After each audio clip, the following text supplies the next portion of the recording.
जय माता दी दोस्तों, स्वागत है आपका हमारे YouTube चैनल पर। आज मैं आपको इस वीडियो में कार्तिक मास के महात्म्य का 16वां अध्याय सुनाऊंगी। सुनो लगाकर मन सभी, संकट सब मिट जाए, कार्तिक महात्म्य का कमल पढ़ो 16वां अध्याय। तो आइए करते हैं अध्याय को प्रारंभ।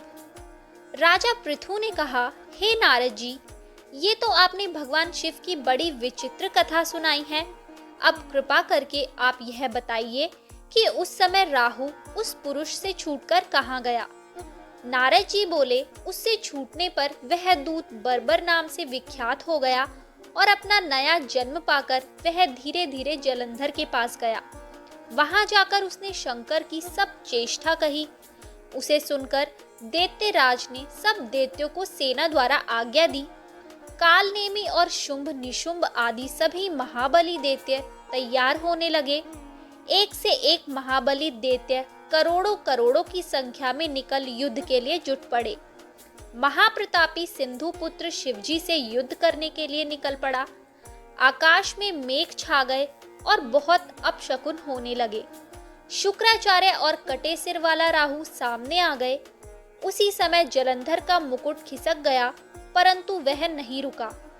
उधर इंद्रादि सब देवताओं ने कैलाश पर शिवजी के पास पहुंचकर सब वृतांत सुनाया और यह भी कहा कि आपने जलंधर से युद्ध करने के लिए भगवान विष्णु को भेजा था। वह उसके वशवर्ती हो गए हैं और विष्णु जी लक्ष्मी सहित जलंधर के अधीन हो उनके घर में निवास करते हैं। अब देवताओं को भी वही रहना पड़ता है। अब वह बलि सागर पुत्र आपसे युद्ध करने आ रहा है, अतएव आप उसे मारकर हम सबकी रक्षा कीजिए। यह सुनकर शंकर जी ने विष्णु जी को बुलाकर पूछा, हे ऋषिकेश, युद्ध में आपने जलंधर का संहार क्यों नहीं किया और बैकुंठ छोड़ आप उसके घर में कैसे चले गए। यह सुनकर विष्णु जी ने हाथ जोड़कर नम्रता पूर्वक भगवान शंकर से कहा, उसे आपका अंशी और लक्ष्मी का भ्राता होने के कारण ही मैंने नहीं मारा है। यह बड़ा वीर और देवताओं से अजय है। इसी पर मुक्त होकर मैं उसके घर में निवास करने लगा हूँ।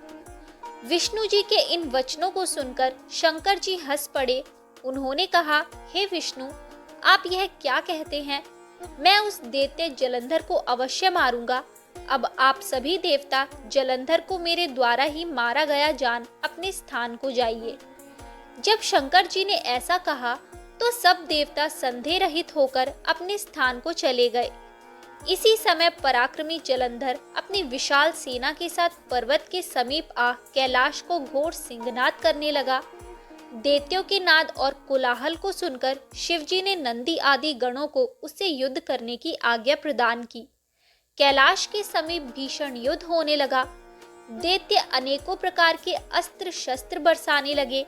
भैरी, मृदंग, शंख और वीरा तथा हाथी, घोड़ों और रथों के शब्दों से शब्दाबित हो पृथ्वी कांपने लगी। युद्ध में कटकर मरे हुए हाथी, घोड़े और पैदलों का पहाड़ लग गया। रक्त मांस का कीचड़ उत्पन्न हो गया। दैत्यों के आचार्य शुक्र जी अपनी मृत संजीवनी विद्या से सब दैत्यों को जिलाने लगे।